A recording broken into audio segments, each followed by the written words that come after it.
Cornel West and Piers Morgan.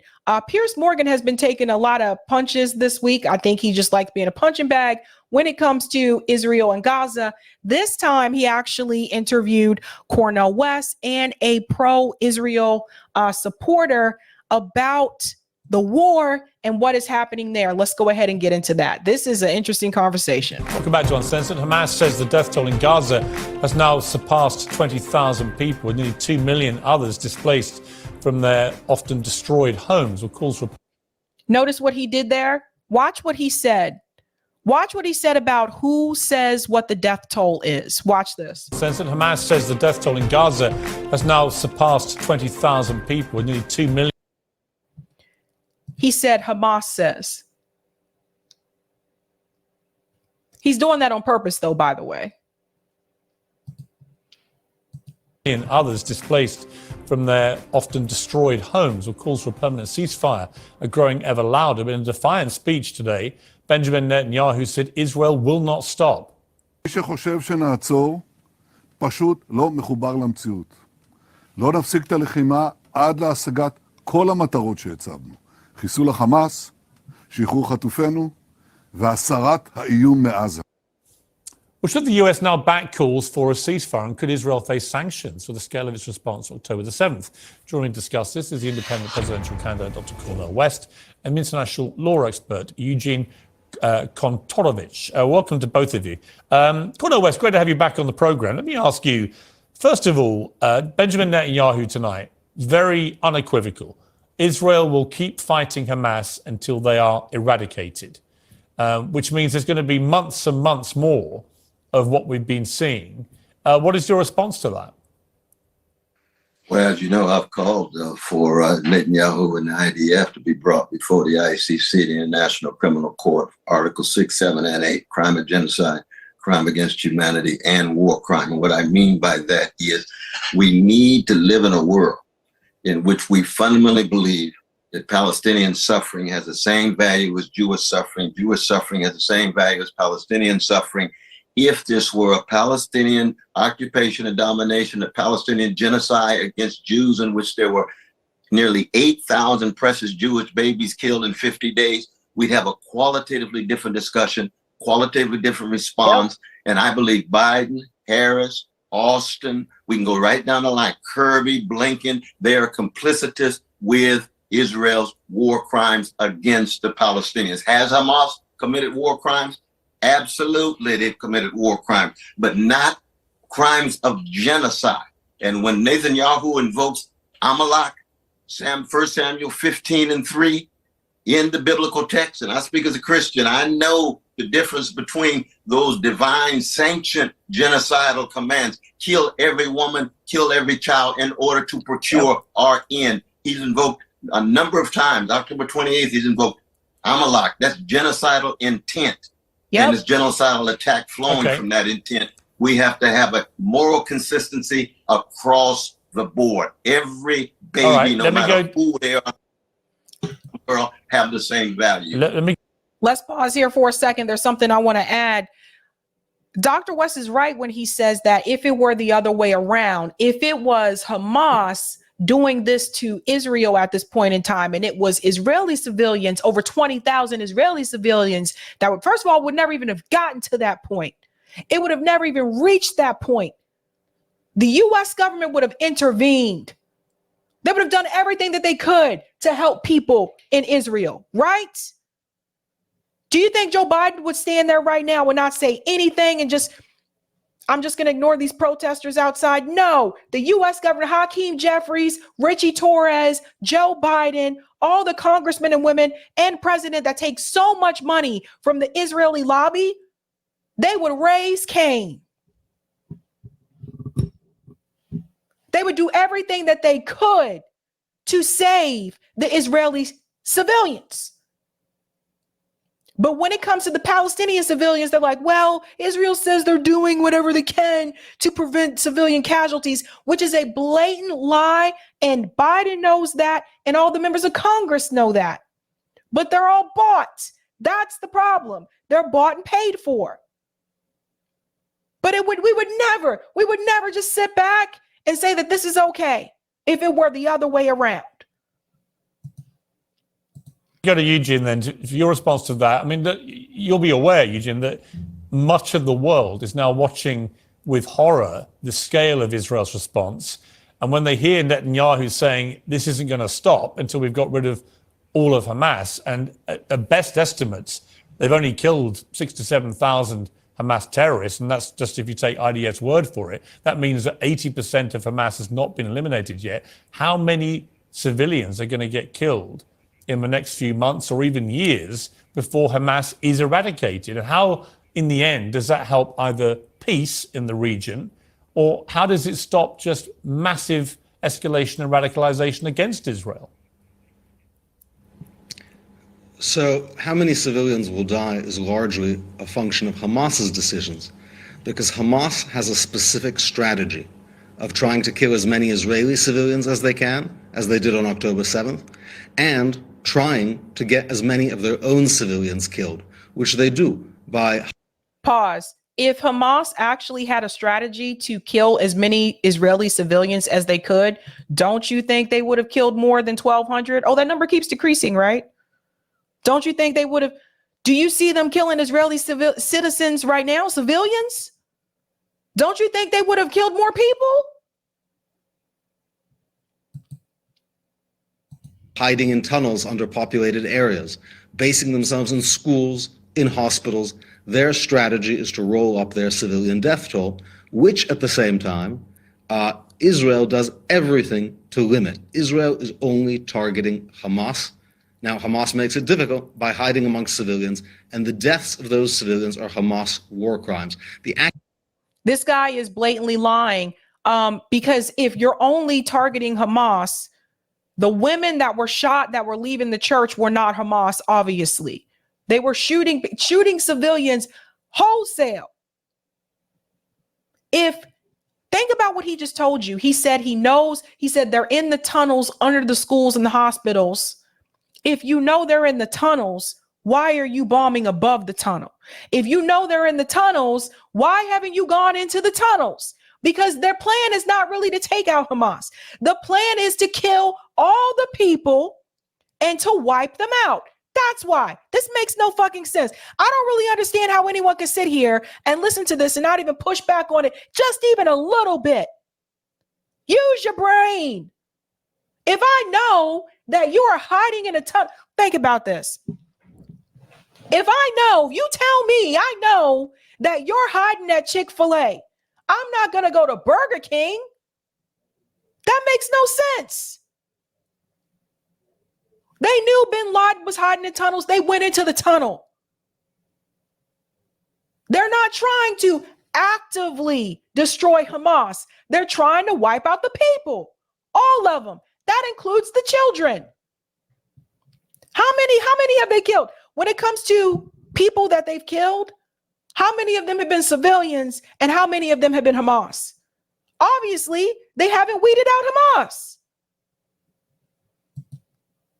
Accusations of genocide, it's what psychologists call projection, accusing your enemy, the other side, of exactly what you're doing to distract and whitewash what you're doing.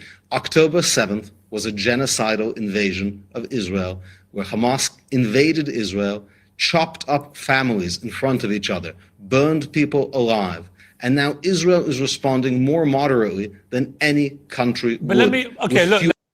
So those things have been debunked multiple times. See, again, this is the Zionist playbook. They continue to repeat something, whether it's a lie or not. They continue to repeat it over and over until you start to accept it. The problem is this time around, a lot of people in the public, particularly in the United States, are not accepting it because we see what's actually happening. We've seen the video footage coming from Gaza. We know what's really going on there, but this guy's continue to repeat. People are still going onto interviews and are still repeating beheaded babies. After that has been debunked multiple times. This is one of the tactics that they use. Continue to repeat it until people believe it. Let me put you on that. In terms of its supposed moderate response, in the last few days alone, we've seen the IDF shoot dead 3 Israeli hostages who were wearing no shirts and had a banner asking for help. They were surrendering whoever they were. They turned out to be hostages. Then we had two women, innocent women, standing outside a Catholic church who were also gunned down by IDF snipers in an action that the Pope called terrorism. You've also got President Biden describing the bombing campaign as indiscriminate, which in itself, that description implies a war crime. So this idea that Israel's being moderate in its response, I don't think is borne out by reality, is it? President Biden has actually said, and other American officials have said, that Israel is acting more morally than any other army. Now, show me a war without inadvertent civilian casualties. I'm sorry, but the numbers don't actually agree with that. They have said the casualties in Gaza are worse than any of the other casualties, any of the other war casualties. That is a lie. The data can show you that. See what I mean about just the blatant lies that they're telling? He's just going to skip over the fact that the IDF killed those 3 hostages while they were waving the white flag. It was never about the hostages. And this is what I want people to understand. It was never about saving and rescuing the people. It was about destroying the Palestinians in Gaza, taking the land and the resources for themselves. Hamas is not in the West Bank. What's the excuse for beating people and humiliating people in the West Bank and the illegal settlements that they have there? What's the excuse? Blatant lies. When America cleared ISIS out of Mosul, 10,000 civilians were killed in that city alone, and America was not fighting an enemy next door that was actively shooting rockets at it and holding its citizens hostage. Oh, now it's America's fault. You see this? The point is, that's a terrible example to bring up. The problem is you're supposed to learn from those casualties that happened before. We were supposed to learn from Hiroshima. That was a bad thing. Joe Biden said this to Netanyahu. No. Let's not bring up those examples. Those were horrible. We are not supposed to repeat them, right? We can bring up Bosnia as well. The same catastrophes that took place in Bosnia. Remember, the Bosnian refugees were allowed to come to the United States and take shelter here. There were Vietnamese refugees that were allowed to come to the United States and take refuge here. The U.S. government does not want Palestinians to come to the United States from Gaza to come here and take refuge here. These people are trapped. They have no way out. So yes, if you are indiscriminately bombing them, which they are over and over and over again, and stop saying you're defending yourself. You're not defending yourself all these months later. You're slaughtering people. You're killing people, which has always been the damn plan, was to get rid of them. And there's different ways that they can do it. So people say, well, they weren't going to war with them before. They were going into Gaza and mowing the lawn. They were giving them dirty water. You can die from that. You know this, right? It may not be quick, but dirty water can create disease. Dirty water can create cholera. Like that came back to Haiti because they had unclean water. There are other ways to kill people off. And if they're not being bombed right now, they're starving. So there are different ways that you can go about doing that. Professor West had his way, Nazi Germany would still rule Europe because, of course, hundreds of thousands of German civilians died in the war against Nazi Germany. All right, but let me bring the Confederacy would still rule half of America. Let me just say. The audacity for this guy to sit here and say to a black person on this show that they would be okay with Nazis ruling Europe. The audacity to say that. How could you even say, seriously? He blatantly said Professor West would be okay with Nazis ruling Europe. Cornel West is a black man. These are the type of lies that they say, just blatant blanket of lies. About the hostages, because that's a sensitive point. That's a tragic incident, of course. And we saw today that the mother of one of the hostages said she does not blame the Israeli soldiers. She embraces them because she knows that Hamas, again, is responsible for their deaths because Hamas has used every kind of subterfuge to trap Israeli soldiers. Let me go to fake surrenders and suicide. Let me bring back in Cornel West. Cornel West, the moral conundrum here for many people is that what happened on October the 7th was utterly horrific. An appalling terrorist attack on mostly civilian, innocent people. He's a precious human being. And when you have, Cornel, here's my question. Here's my question. When you have Hamas stating since October the 7th, we want to do that again and again and again, when it is their mission statement to wipe out Israel and any Jews who live in Israel. I'm sorry, but that is another lie. That is another fucking... Piers Morgan has repeated this lie multiple times, and there have been several people that have come onto this show and have debunked that. That is not in their charter. Their charter has been rewritten. This has been debunked multiple times. Piers Morgan, also notorious. You need to know who owns Talk TV, people. This is Rupert Murdoch's creation. Rupert Murdoch is a Zionist. So never think that Piers Morgan is ever going to take the side of what's happened with the Palestinian people. And it's not even about if you condemn Hamas or if you support Israel. It's about, do you think the Palestinian people have a right to self-determination and liberation? Do you think that these people deserve the right to be free and not occupied and oppressed? That is actually the question that people like Piers should ask, but he's paid not to. He's paid to say, but do you condemn Hamas?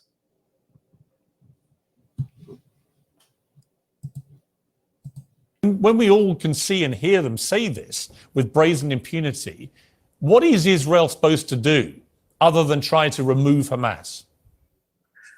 Hamas is very much like the Jewish Irgun, which is a terrorist group responding to vicious British imperialism that killed innocent Arabs. Every resistance movement against colonialism, domination, and oppression, apartheid-like conditions, you have nonviolent streams, you have nonviolent streams. The first intifada was nonviolent. The second one was primarily nonviolent, only with rocks. And what did JFK say? When you make nonviolent revolution impossible, you make violent revolution inevitable.